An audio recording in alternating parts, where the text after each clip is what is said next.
할렐루야, 최영규 신용옥 목사입니다. 오늘 성경 말씀 창세기 41장 보겠습니다. 창세기 41장입니다.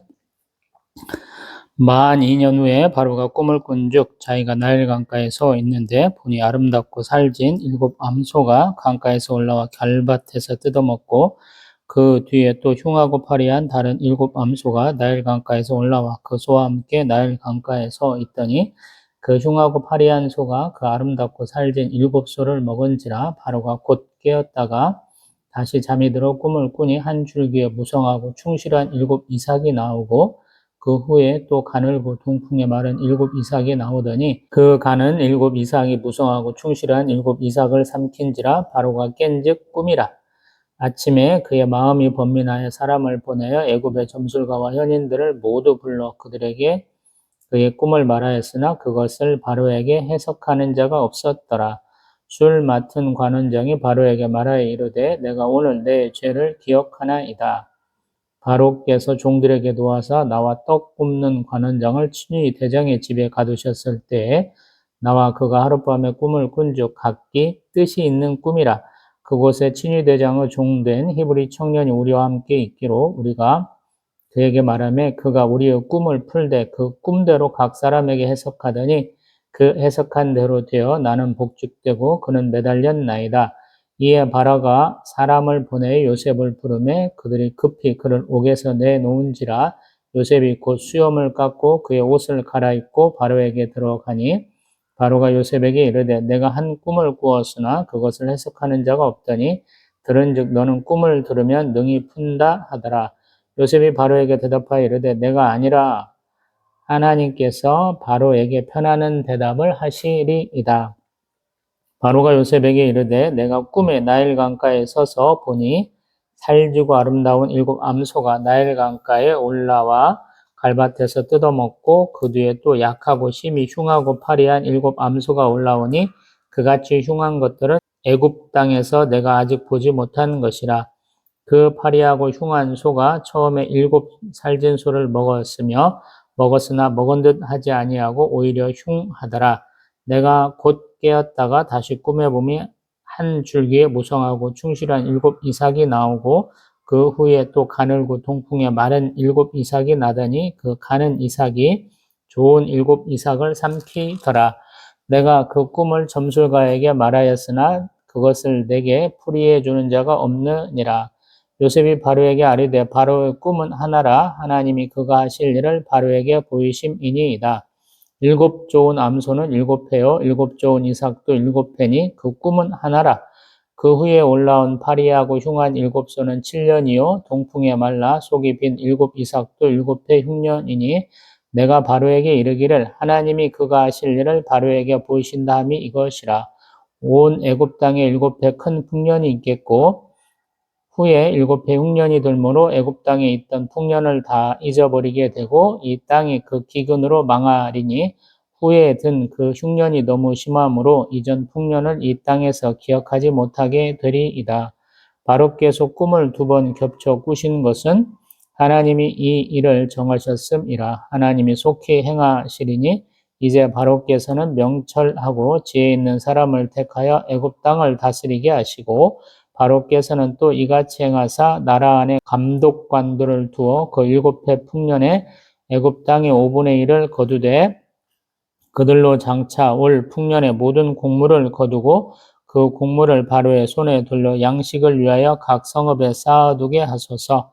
이와 같이 그 곡물을 이 땅에 저장하여 애굽 땅에 임할 7회 흉년에 대비하시면 땅이 이 흉년으로 말미암아 망하지 아니하리이다. 바로와 그의 모든 신하가 이 일을 좋게 여긴지라. 바로가 그의 신하들에게 이르되 이와 같이 하나님의 영에 감동된 사람을 우리가 어찌 찾을 수 있으리요 하고 요셉에게 이르되 하나님이 이 모든 것을 내게 보이셨으니 너와 같이 명철하고 지혜 있는 자가 없도다.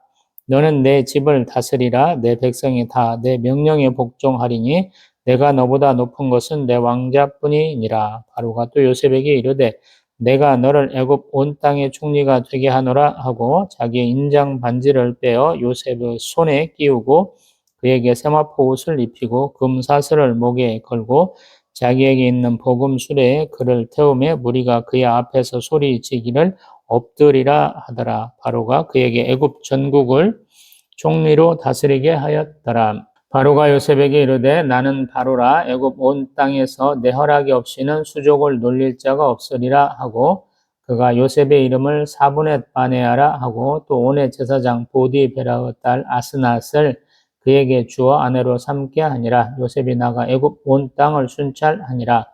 요셉이 애굽 왕 바로 앞에 설 때 30세라. 그가 바로 앞을 떠나 애굽 온 땅을 순찰하니 7해 풍년에 토지 소출이 심히 많은지라. 요셉이 애굽 땅에 있는 그 7년 곡물을 거두어 각 성에 저장하되 각 성읍 주위의 밭의 곡물을 그 성읍 중에 쌓아두매 쌓아둔 곡식이 바다 모래같이 심이 많아 세계를 거쳤으니 그 수가 한이 없음이었더라. 6년이 들기 전에 요셉에게 두 아들이 나되 곧 온의 제사장 보디베라의 딸 아스낫이 그에게서 낳은지라. 요셉이 그의 장남의 이름을 므낫세라 하였으니 하나님이 내게 내 모든 고난과 내 아버지의 온 집 일을 잊어버리게 하셨다 하며 차남의 이름을 에브라임이라 하였으니 하나님이 나를 내가 수고한 땅에서 번성하게 하셨다 함이었더라. 애굽 땅에 7해 풍년이 그치고 요셉의 말과 같이 7해 흉년이 들기 시작하며 각국에는 기근이 있으나 애굽 온 땅에는 먹을 것이 있더니 애굽 온 땅이 굶주림에 백성이 바로에게 부르짖어 양식을 구하는지라. 바로가 애굽 모든 백성에게 이르되 요셉에게 가서 그가 너희에게 이르는 대로 하라 하니라. 온 지면에 기근이 있음에 요셉이 모든 창고를 열고 애굽 백성에게 팔세 애굽 땅에 기근이 심하며 각국 백성도 양식을 사려고 애굽으로 들어와 요셉에게 이르렀으니 기근이 온 세상에 심함이었더라. 아멘. 할렐루야. 아멘. 오늘은 2024년 5월 8일 수요일 오후 5시 다 돼갑니다. 날씨는 화창한데 조금 춥네요. 좀 쌀쌀해. 우리 창세기 41장에서는 형들이 요셉을 꿈꾸는 자라라고 이렇게 안 좋게 말했었죠. 그러면서 자기들에게 모욕감을 준 우리 막내 우리 요셉을 우리 미디안 상인들에게 팔아서 애굽의 종이 되었었죠. 그러고도 지금 우리 요셉은 그 보디발의 사랑을 받았지만 인정을 받았지만 보디발의 아내의 그런 유혹을 뿌리침으로 인해서 이렇게 왕의 죄수를 가두는 곳에 갇혔었죠. 그러고 그 왕의 죄수에 갇혔던 곳에서도 그 간수장의 은혜를 받아서 이쁨을 받아서 사물을 돌보는 일을 해서 많은 사람들과 좀 교제할 수 있는 기회가 있었고 또 그때 마침 왕의 떡 굽는 관원장과 우리 술 맡은 관원장이 이렇게 와서 꿈을 꿨는데 도저히 해석이 안 돼서 요셉한테 물었더니 요셉이 잘 해석을 해줘서 사흘 후에 그들이 바로의 생일 잔치 때 떡 굽는 관원장은 매달리고 우리 술 맡은 관원장은 복귀가 되었었죠. 그러고 나서 우리 요셉이 자기 그 사정을 좀 술 맡은 관원장에 좀 이렇게 호소를 했었는데 그것은 잊혀지고 지금 오늘 41장을 보니까 한 2년이 지나가지고 우리 바로가 꿈을 꿨다라는 거예요. 근데 꿈이 심상치 않더라라는 거예요. 애굽은 잘 알다시피 뭐 청나일강, 백나일강 저기 이디오피나 뭐 이런 데서부터 풍족한 우리 영양분을 이렇게 홍수 때 가져오기 때문에 땅에 그 짐승들이나 이런 것들이 곡물들이 참 잘 되는 곳인데 그러한 어찌 보면은 살진 7 암소 다음에 굉장히 흉하고 파리한 7 암소가 나온다는 것이 바로가 굉장히 걱정했던 것 같아요. 통치자, 지도자나 왕이 걱정하는 것은 뭐냐면 백성들의 가장 기본적인 삶을 이렇게 보장을 해줘야 되죠. 먹고 살게 해줘야 된다라는 거예요. 우리가 뭐 산업혁명, 농업혁명을 다 이렇게 이뤄야지만, 기껏해야 우리가 보리, 뭐 밀, 뭐 쌀, 뭐 콩, 감자, 뭐 옥수수 이런 것들을 우리가 주로 식량으로 삼고 있는데, 그 식량의 생산량을 올릴 수 있는 방법은 비료를 주는 것이죠. 그래서 비료 생산 전에는 사실 우리가 많이 굶주렸습니다. 대한민국도 제가 기억하기로 통일벼쌀이 개발되기 전에는 우리가 많이 굶주렸다 그래요. 그리고 그 우리를 굶주림에서 면하게 했던 통일벼쌀이 아프리카에 전해져서 많은 나라들의 그 식량 문제를 해결하는 데 도움을 주고 있다고 제가 듣고 있습니다.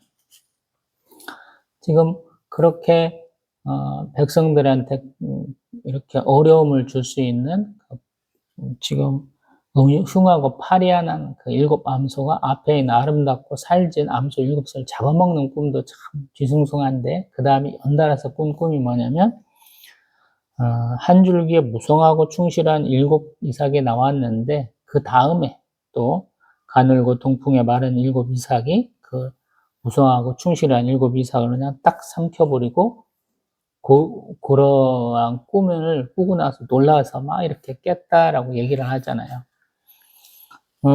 우리가 쓰고 있는 주와 동전에도 그런 것들이 있죠. 벼 이삭이 한 50알 정도 달렸나요? 이게 사실은 통일벼쌀인 것 같아, 제 생각에는. 그렇게 많이 안 난다 그래요. 우리 메소포타미아 지역에서 우리 밀자배 같은 거 참 잘 됐는데, 왜 그러냐 그러면 그 땅이 굉장히 풍족하다라고 그래. 예전에 우리 하란 땅 설명하면서 우리 터키하고 이라크 사이에 산맥이 있고, 또 이라크, 이란 위쪽으로도 산맥이 있고, 그래서 카스피해라는 그 땅이 있다. 그루지아, 예전에는 그루지아, 지금은 조지아, 아르메니아, 아제르바이잔 있는 그 땅의 산지거든요. 그게 사실은 메소포타미아 지역을 흐르는 우리 티그리스 유프라테스 강의 그 반원지가 되는 것 같아요. 그래서 그 풍족한 것들이 쭉 흘러가면서 토작물을 갖고 와서 그 메소포타미아 지역이 굉장히 풍족하고, 그 열매도 잘 맺는 것들을 썼던 것 같아요. 우리 쌀의 원산지는 동남아라고 하는 것 같고, 밀의 원산지는 뭐 그쪽인 것 같죠. 중동 지역이어서 잘하는 것 같고요. 또 우리 콩의 원산지는 대한민국이라고 그런 것 같고요. 한반도라고 얘기하는 것 같고. 또 듣던 얘기로는 우리 감자는 우리 스페인이나 포르투갈 사람들에 의해서 남미에서 유럽으로 전해졌는데, 고구마는 벌써 우리 임진왜란쯤 되면 16세기에 우리 중국에 벌써 전해졌다는 얘기가 있더라고요. 맞는 건지 잘 모르겠지만. 왜 그러냐면 태평양을 건너서 우리 호주를 거쳐서 이렇게 동남아까지도 사람들이 항로를 가졌다 이런 얘기까지 하더라고요. 그래서 우리가 생각할 때, 우리 메소포타미아 문명과 이집트 문명은 서로 교류가 있었는데, 저기 황하나 우리 남미의 그런 문화들하고는 교류가 없었어 이런 얘기도 했다고 그랬잖아요. 근데 그 있다고 서로 자기가 증명한 분이 있다고 예전에 한번 말씀드려봤죠. 지금 그래서 바로의 입장에서 굉장히 섬뜩한 거야. 한편으로 생각할 때는 애굽은 굉장히 그 나일강의 축복을 받아서 풍성한 곳인데 그것이 아니다라는 거야. 그리고 그 풍성함이 후에 있는 그 파리함, 뭐라고 그럴까, 그 배고픔으로 그것이 그냥 없어져 버린다라는 것이. 그래서 걱정이 많아가지고 많은 사람들을 불러갖고 묻는 거죠. 우리 8절에 보면 아침에 그냥 마음이 하도 뒤숭숭해서 애굽의 점술과 선인들 불러갖고 다 해석해봐라 그러는데 아무도 못하더라 라는 거예요. 우리 다니엘서하고 좀 비슷하다 제가 그래 봤잖아요. 다니엘서에서는 안 가르쳐주잖아요. 꿈 내용도 안 가르쳐주고, 이거 꿈을 말하고 해석하는 사람 없으면 내가 너희들 다 죽여버릴 거야 그러잖아요. 다니엘이 가가지고 우리 그 사정을 다 듣고는 새 친구들한테 기도하라 그러고 본인이 이렇게 하나님께 기도하고 가서 여호와 하나님의 그 해석을 가르쳐줘서 하나님이 전능하신 하나님이다 라고 깨닫게 해주지요. 그렇게 우리 애굽의 점술과 현인들이 해석을 못하니까 그때사 우리 술 맡은 관원장이 예전에 우리 꿈을 잘하던 청년이 있었어요 라고 기억이 나서 왕 바로에게 아리고 그를 불러오는 것이죠. 그때 14절 예전에 말했습니다마는 우리 이집트 사람들은 수염을 잘 안 기르는 것 같아요. 깔끔하게 이렇게 잘 깎아야 되는 것이고 우리 이스라엘 사람들은 수염을 깎으면 안 되고 우리 사무엘 하쯤 가면 우리 다윗 왕이 이렇게 조문사절로 보낸 사람들을 이렇게 조롱하기 위해서 수염도 반절 깎고 옷도 엉덩이 중간에서 중간 쭉 잘라가지고 창피를 주는 장면이 있잖아요. 여기도 그렇기 때문에 요셉은 수염도 깎아야 되고 옷도 새롭게 입어야 되는 그런 번거로운 과정을 좀 거칩니다만은 그래도 바로 앞에 가서 당당한 것 같아. 우리 권력자 앞에 가면 우리가 자기에게 못하는 사람이 있잖아요. 막 건들 떨어가지고 요셉은 담대하게 꿈의 해석은 누가 하시냐면 하나님이 하십니다 라고 하면서 꿈 얘기를 싹 듣고 대답을 해주죠. 2번 연달아 꾼다는 것은 동일한 꿈이다 라고 말씀드리면서 그 풍년과 흉년에 대한 대책까지도 얘기를 하죠. 이게 굉장히 중요한 것 같아요. 우리가 성령의 은사로 방언도 많이 하시고 많이 얘기하시는데 방언은 해석이 돼야 되잖아요. 왜냐하면 사람들의 언어기 때문에 그 많은 사람들이 다 방언하려고 노력을 하는데 하나님 왜 그 많은 가운데 한 사람만 있어도 되는데 왜 그렇게 해석하는 사람들이 별로 없는가 모르겠어요. 한국교회는. 이제 누가 방언하는지 안 하는지 요즘에는 이제 금세 알려질 것 같아요. 왜냐하면 핸드폰 어플에 해석할 수 있는 게 있으니까. 그게 어느 나라 말인지만 알면 해석할 수 있잖아요. 요즘에. 세상이 참 좋아져가지고 이제 예수님 오실 때가 된 것 같아요. 언어가 하나가 되잖아요. 말만 하면 돼요. 동시통역사가 필요 없다 이런 얘기까지 나오기 시작한 것 같아요. 그러면서 여기서 이제 굉장한 일이 벌어지죠. 왜 그러냐면 저번에도 말씀드렸습니다만 요셉은 내가 히브리 사람이고 죄도 안 지었는데 이렇게 왕의 감옥에 갇혔어요 이 얘기를 했는데 보디발은 들은 채도 안 했잖아요. 네 놈이 나쁜 놈이야 라고 단정을 지었잖아요. 그리고 간수장도 너는 내가 평생 부려먹어야 되겠어 이런 마음인가지도 모르겠고요. 우리 술 맡은 관원장도 깜빡 잊잖아요. 그건 네 얘기겠지. 내세야정이 더 급해서 나는 기억 안 나 이런 거잖아요.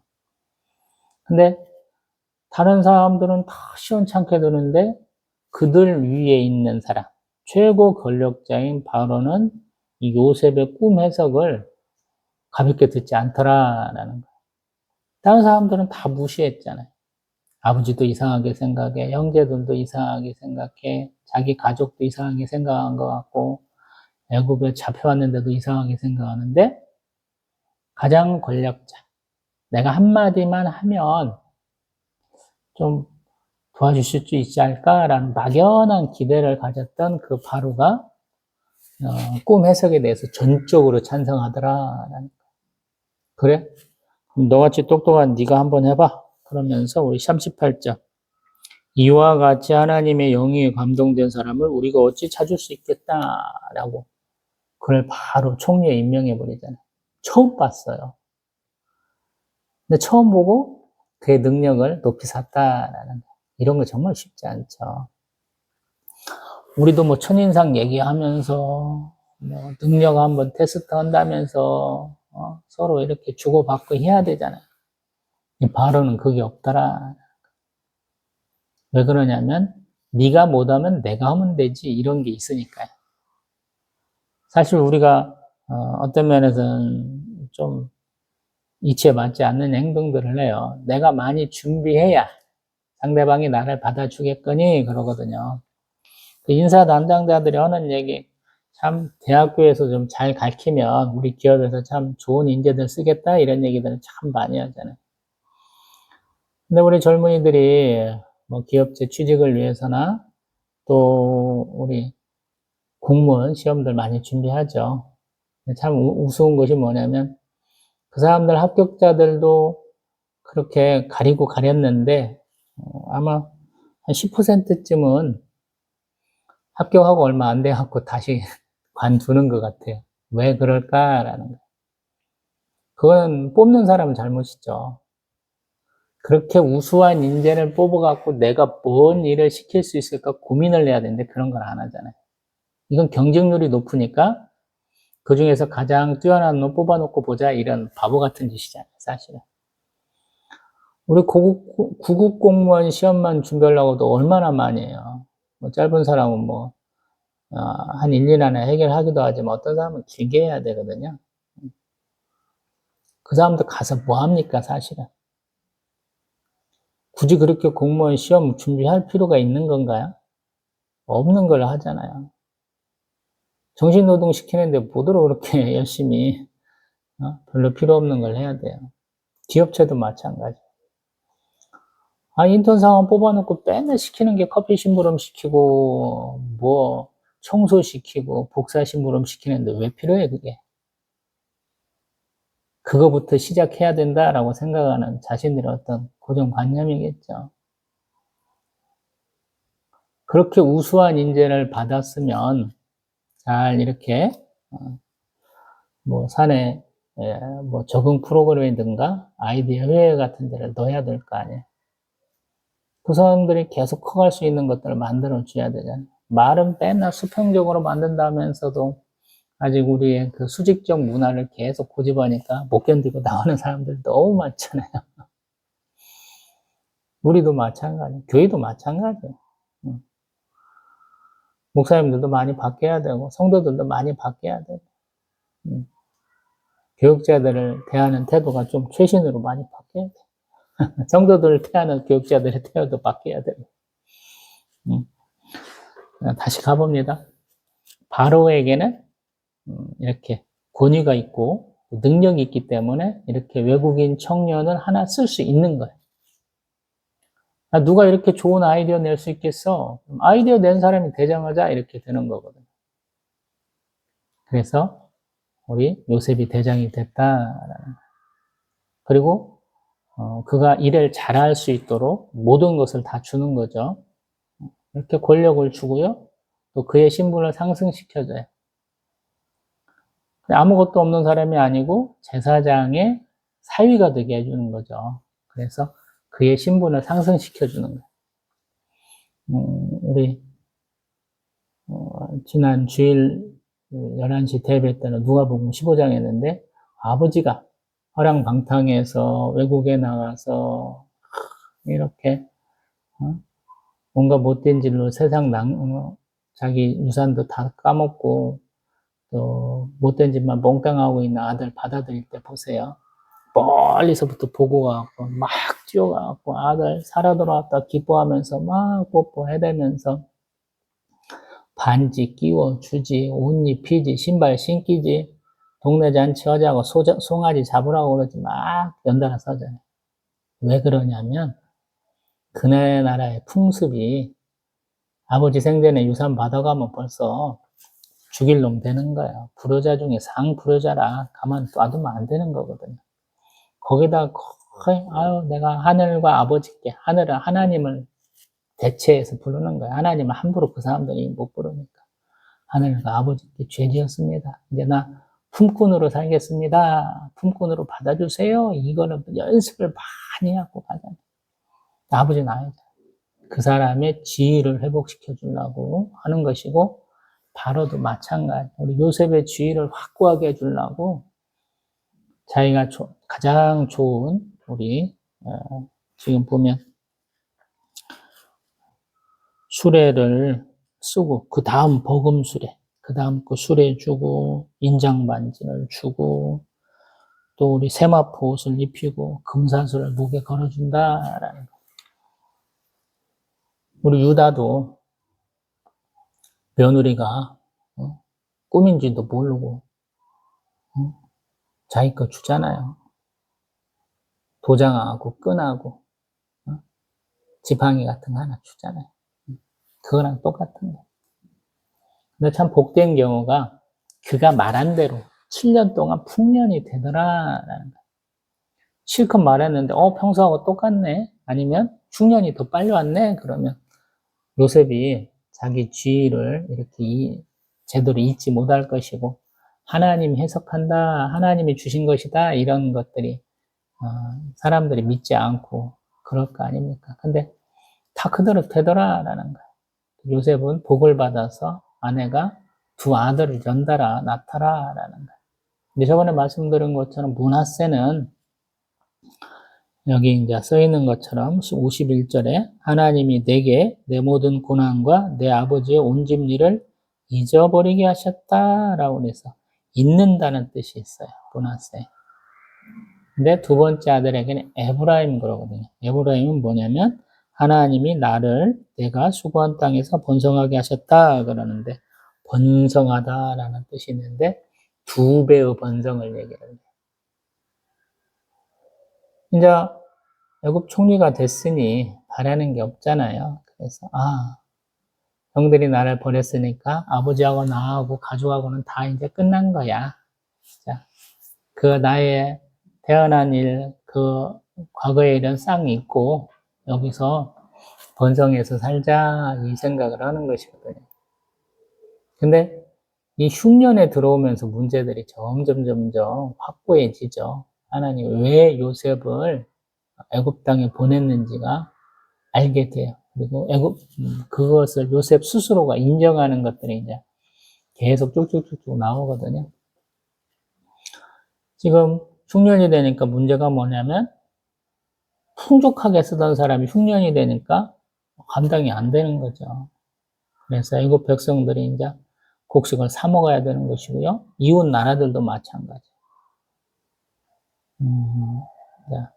레반트 지역이라고 해서 애굽 또 이스라엘 그다음에 저기 메소포타미아 지역까지 이렇게 반달 모양으로 쭉 그려지잖아요. 그래서 그 땅에서 곡물들이 많이 생성이 돼가지고 나중에 사도행전에도 보면 나오잖아요. 이스라엘 땅에서 곡물들이 이제 로마 지역으로 수출까지 된다고 그런 얘기도 하잖아요. 이만큼만 놓고 봅니다. 오늘은 어버이날이거든요. 제가 어머니 아버지 돌아가시고 참 실감하지를 못했었어요. 근데 오늘 아침에는 좀 실감이 되더라고요. 내가 그렇게 자주 찾아뵙지는 못했고 그것도 이제 내 책임이 아니고 우리 큰 조카 형님의 큰 조카가 담당이 되고 이제 막내 누나가 담당이 됐죠. 저는 멀리 사니까. 네. 아버지 어머니 돌아가셨구나라는 오늘 아침에서 이렇게 깨닫게 되네요.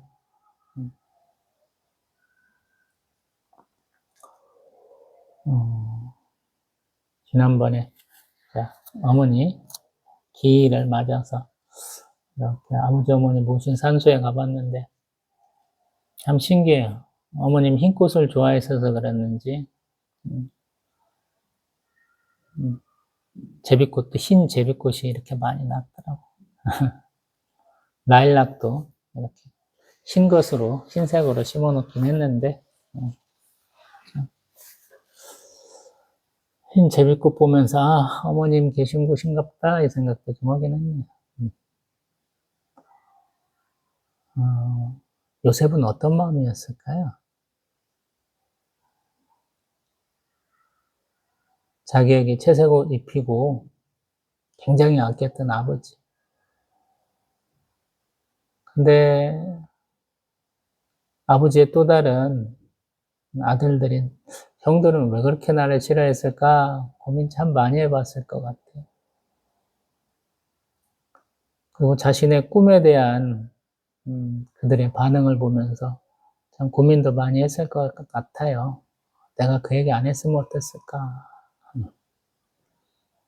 또 반대로 아버지는 왜 거기로 나를 보냈을까라는 거. 양 잘 쳤겠지. 근데 왜 나를 거기까지 굳이 보내갖고 확인을 하셨을까라는 생각을 했을 것 같잖아요. 아버지는 아셨을 거 아니에요. 형들하고 자기가 좀 관계가 안 좋은 것을. 그래서 그런 생각도 좀 해봤어요. 아, 아버지가 멀리 있는 형들한테 보내면서 야, 한번 잘 화합해보면 어때? 이런 생각. 야곱은 에서하고 그렇게 풀었잖아요. 자기 살던 곳에서 멀리 가서 이렇게 만나서 풀었지 않습니까? 그래서 아마 그런 걸 기대했는가도 모르겠고, 또 반대로 야곱이 너무 고지식해서 아니 가다가 없으면 오면 되지 못 온다고 또 들러 헤매다가 그냥 굳이 물어갖고 그 먼 데까지 가느냐라는 거예요.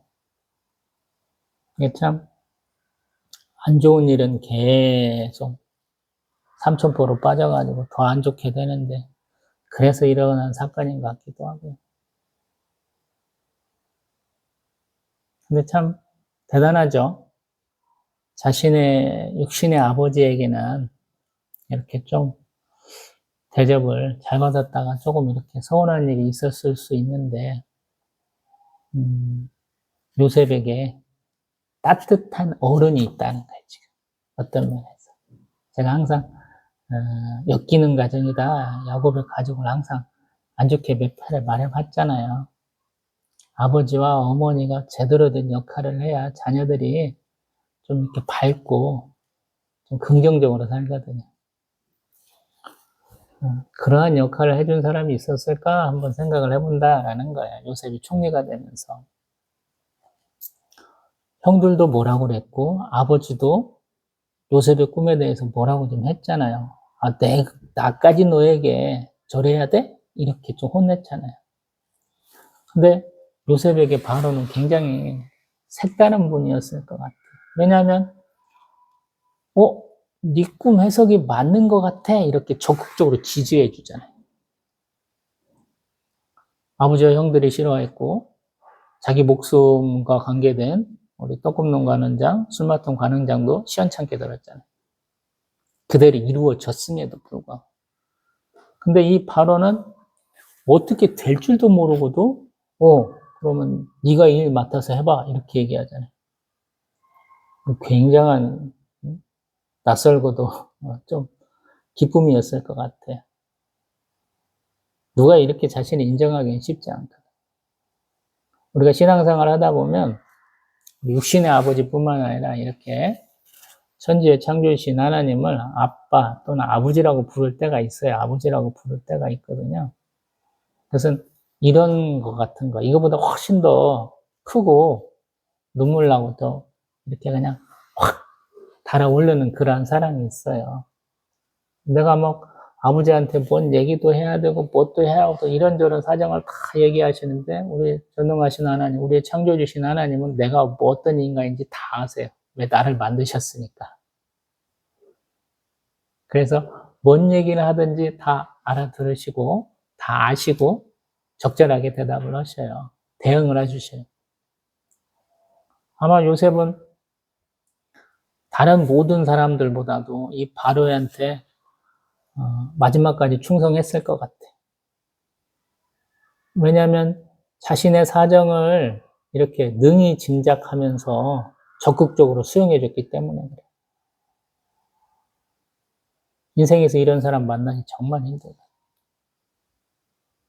자기가 가장 어렵고 자기의 가장 큰 고민과 자기 마음 속에 있는 그 무거움을 우리 바로가 그냥 싹 날려주는 거야. 정말로 멋진 만남이에요, 이게. 하나님이 관계의 복을 주신다. 제가 그런 얘기도 몇 차례 했죠. 이런 관계의 복을 주십니다. 일상적인, 안 믿는 분들하고 사회에서 생활할 때도 이런 분들 만나보기도 하지만, 또 영적으로 이런 분들을 만날 수도 있거든요, 사실은. 그렇게 드물긴 해요. 우리 믿는 사람들 중에서도. 내 마음을 잘 아는 사람, 뭐, 영적 코드가 맞는 사람이 그렇게 많지는 않거든요. 근데, 만나다 보면 그런 분들이 있어요.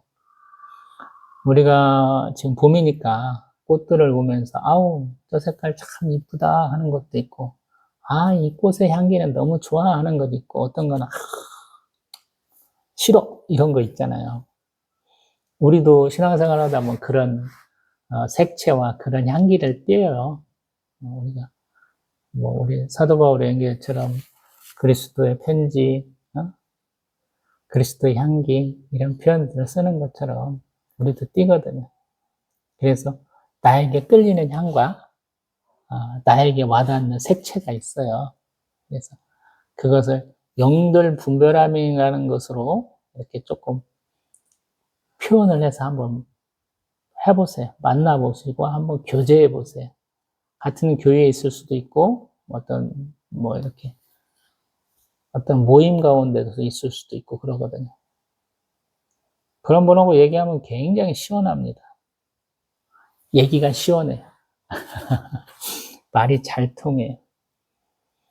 문제점들을 가지고 해결할 수 있는 어떤 실마리들을 많이 얻습니다. 그러려면 조금 우리가 뭐 멘토, 멘티 뭐 이런 얘기들 많이 하는데 좀 영적으로 조금 성숙하신 분이 많이 필요해요. 불행히도 저는 없었고요. 제가 어떤 사람들인지 잘 해석을 못 하시더라고요. 저의 겉모습과 저의 이 속마음을 파악할 수 없는 저의 인생에 행로가 있어서 그런지는 모르겠지만 엉뚱한 얘기들 되게 많이 하더라고요. 수준이 낮으신 분들인 것 같기도 하고. 아무튼 저는 없었는데, 그래서 제가 이제 성령 하나님을 저희 선생님, 동행자, 보호자, 인도자로 항상 칭하면서 이렇게 은혜를 많이 받았거든요. 오늘 그런 거야. 오늘 요셉의 그 한 십몇 년의 그 고생, 자기 인생 동안에 자기를 알아주는, 사랑해주긴 하지만 자기를 알아주는 사람하고는 좀 다른 거거든요. 자기를 알아주고 자기에게 이렇게 맡겨주는 사람, 자신을 어른으로 대접해주는 사람이 바로라라는 거예요. 저는 일생 중에서 그런 분을 만날 수 있는 게 신앙생활 하는 것이다 라고 생각을 하거든요. 그래서 항상 신령한 젖을 사모하는 자가 아니고 단단한 음식도 먹는 자가 돼야 된다. 사도 바울의 얘기를 굉장히 그래서 좋아하죠. 성장해야 돼요, 신앙은. 머물러 있으면 이런 경험을 못해요. 깊은 수렁과 웅덩이에서 반석 위에 끌어오신 하나님, 우리 시편 40편에서 다윗이 얘기하잖아요. 지금 그런 거예요. 바로라는 사람을 통해서 우리 요셉이 인정되게 하시고 그가 그의 어떤 달란트를 온전히 이렇게 펼쳐볼 수 있게 해주시는 거예요. 수많은 사람들 위해 가장 뛰어난 사람이다라고 인정받게 하는 거예요. 지금 바로도 자기의 꿈이 너무 이렇게 흉하니까 고민 끝에 이렇게 다 불러갖고 물어보잖아요. 지금 8절에 얘기한 것처럼 점술과 현인들 그러면 그 당시 최고 지혜로운 사람들이거든요. 근데 그 사람들보다 더 뛰어나더라라는 거예요. 그래서 그에게 맡긴다라고 그러는데 아무도 반박을 못했다라는 거예요. 얼마나 기쁨인지 몰라요. 소위 말해서 사도행전에 가면 우리 사도 베드로가 설교하고 연설하면 학문 없는 범인인 줄 알았더니 평범한 사람인 줄 알았더니 아니요, 아닌가비요 이렇게 반응이 오잖아요. 사내들인 공의에서도 당당하게 얘기하니까 사람들이 내가 성령 충만 받고 성령 세례 받고 완벽하게 바뀌었나 봐 이렇게 평가가 달라지잖아요. 마찬가지. 요셉도 지금 그런 경험을 하는 거예요. 그 어렵던 그 힘들던 노예 생활 또 죄수의 생활이 그를 이렇게 통찰하게 해주는 거예요. 어떤 면에서 하나님을 온전히 바라보게 됐다라는 거예요. 제가 이제 아침마다 교회 오면 하는 기도가 있어요. 언제나 똑같아요. 하나님을 경외하는 지혜를 항상 제가 빼놓지 않고 하거든요. 하나님을 경외하는 지혜. 우리 시편 잠언에서 얘기되고 있죠. 두려워하는 것으로만 끝나는 게 아니고 경외한다는 것은 원래 두려워한다는 뜻이 더 많지만 가깝게 생각하고 신뢰한다는 뜻이 꼭 있는 것 같아요. 그래서 두렵지만 신뢰하는 하나님. 그래서 당신이 꾼 꿈을 내가 해석을 잘 할 수 있을지 없을지는 모르겠지만 내가 해석하는 게 아니니까 나는 할 수 있습니다. 당당하게 할 수 있습니다. 라고 얘기하는 것이죠. 꿈을 꾸게 하신 분이 하나님. 꿈의 해석도 하나님께로부터 말미암으니까 당신의 꿈을 내가 오늘 해석해 주겠습니다. 이런 당당한 태도가 있는 거죠. 제가 비단 좀 안 들어오는 그런 한 평도 안 되는 감옥을 얘기를 해봤잖아요. 그 감옥 생활 오래 하다 보면 사람들이 막 인성이 죽습니다. 예전에 형님이 사준 리더스 다이제스트에서는 어떤 한 사람에 대한 얘기가 써 있었어요. 그 사람은 어떤 사람이냐면 유대인 포로 수용소에 갇혔던 유대인이에요. 그 사람이 나중에 살아나서 주변 사람들이 당신은 어떻게 그 매일 가스실에 보내고 죽는 곳에서 살아남을 수 있었느냐? 그러니까 그 사람이 하는 말. 나는 매일 아침 일어나서 연도를 했어요. 이렇게 얘기했다는 거. 자신의 정체성을 지키는 것을 하나로 연도를 한 거죠. 깔끔하게. 오늘 죽어도 깔끔한 모습으로 죽겠다. 그리고 제가 이름은 기억하지 못하겠지만 유명한 피아니스트가 있었던 것 같아요. 그분은 이렇게 포로 수용소에 갇혔다가 다행히 살아나셔서 그 2차 대전 끝나고는 뭐 이렇게 피아노 연주인을 잘 다니셨던 것 같은데 사람들이 물었대요. 당신은 연주를 한동안 못했을 텐데 왜 실력이 더 늘은 것 같죠? 그랬더니 머릿속에 악보 있으니까 하면 되잖아요. 피아노가 굳이 필요 없었다는 거예요. 머릿속에 악보가 있으니까 연습을 할 수 있었다라는 거. 요셉이 그런 사람이에요. 제가 항상 다른 사람의 사정을 알고 이쪽도 알고 저쪽도 알고 제3자적 입장을 얘기해야 된다 그랬죠. 바로의 눈에는 보인 거예요. 그게 죄수로 이렇게 갇혀 있는데도 불구하고 그의 모습이 당당해 보인 것이죠. 그렇기 때문에 그가 한 꿈의 해석을 받아들이고 인정하게 되는 것이죠. 그래서 제가 먼 곳에서 열심을 다하지 말라 그러잖아요. 높은 곳 위에서 기도하지 말라고. 네가 주어진 환경에서 최선을 다하면 돼. 너의 달란트를 네가 열심히 잘 선용하고 있으면 하나님이 쓰셔. 제가 그런 얘기 자주 하잖아요. 요셉이 그렇잖아요. 지금. 형들이 그를 놀려먹으려고. 챙겨 주려고. 꿈꾸는 자. 근데 꿈꾸는 자에서 꿈의 해석자로 또 꿈을 온전히 이뤄가는 자로 지금 쭉 가잖아요. 이거거든요, 사실은. 그래서 요셉에게 축복이 임한 거예요.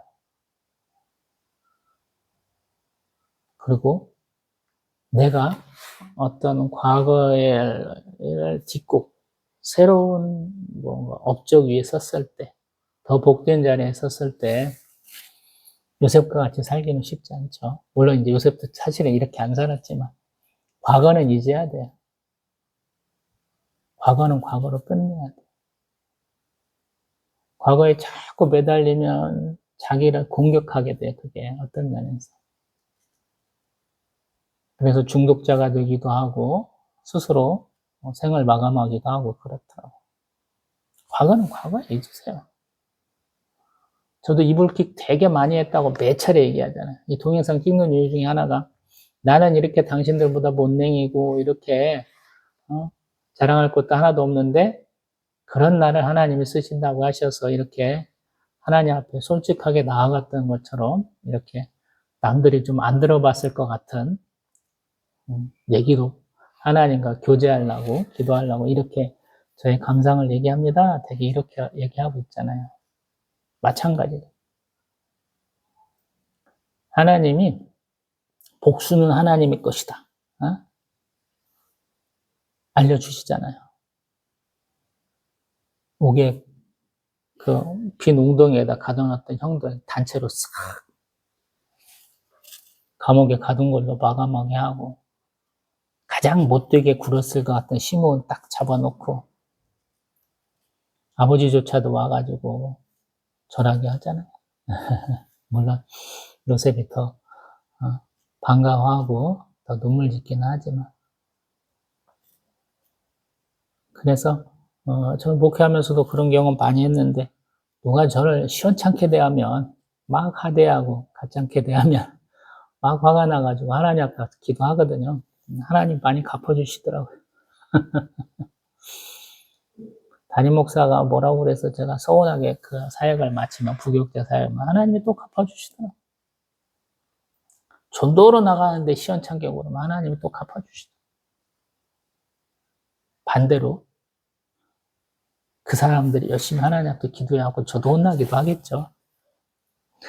그래서 천하제 뭐라고 해야 돼요? 장기자랑인가요? 사랑대회 하는 것 같기도 해요. 하나님의 사랑을 받는 자가 승리자예요. 우리 믿음을 가진 자들은. 그래서 사소한 것에 너무 신경 쓰지 마세요. 핑계 대지 마시고 예배 시간 빼먹고 딴짓 하지 마시고 제가 맨날 강조하는 성경은 읽혀지는 대로 읽으십시오. 1년에 한 장도 안 읽으면서 성경 읽는다고 할 수는 없잖아요. 하루에 한 번씩은 읽으세요. 많이 읽을 필요는 없어요. 근데 한 번 읽어보세요. 그러면 성경이 굉장히 재밌어집니다. 뭐 세상 사람들은 알코올 중독자들은 그렇게 얘기하잖아요. 처음에는 자기가 술을 먹는다. 근데 조금 지나면 술이 사람을 먹고 조금 지나면 술이 술을 먹는다 이렇게 표현하던가요? 제 기억이 맞는가 모르겠는데 어떤 면에서 보면 성경도 그런 면이 좀 있어야 있기는 제가 1년에 몇십 독 한다는 목사님 봤다고 그랬잖아요. 평생 동안 뭐 900 몇십 독 했다는 분도 봤다고 하는데 그렇게 있는 것은 반대고요. 하루에 한 장이면 되는 것 같아요. 하루에 한 장. 그래서 1189장이니까 한 2년에서 한 3년 사이에 한 번쯤 보면 좋지 않을까 이런 생각이 들어요. 요셉이 오늘 큰 복 받았죠. 자기를 알아주고 인정해주는 사람. 또 자기를 사랑해주고 자기에게 자녀를 낳아준 여자를 만났잖아요. 참 복된 거예요. 왜냐하면 하나님을 열심히 섬겼더니 하나님이 다 채워주시는 거거든요. 우리 시냇가에 심은 나무, 물가에 심은 나무는 그 자립에서부터 씨 뿌려져 갖고 자라는 게 아니다라는 말씀 제가 자주 하거든요. 시편 다룰 때. 하나님 이식해주는 하나님.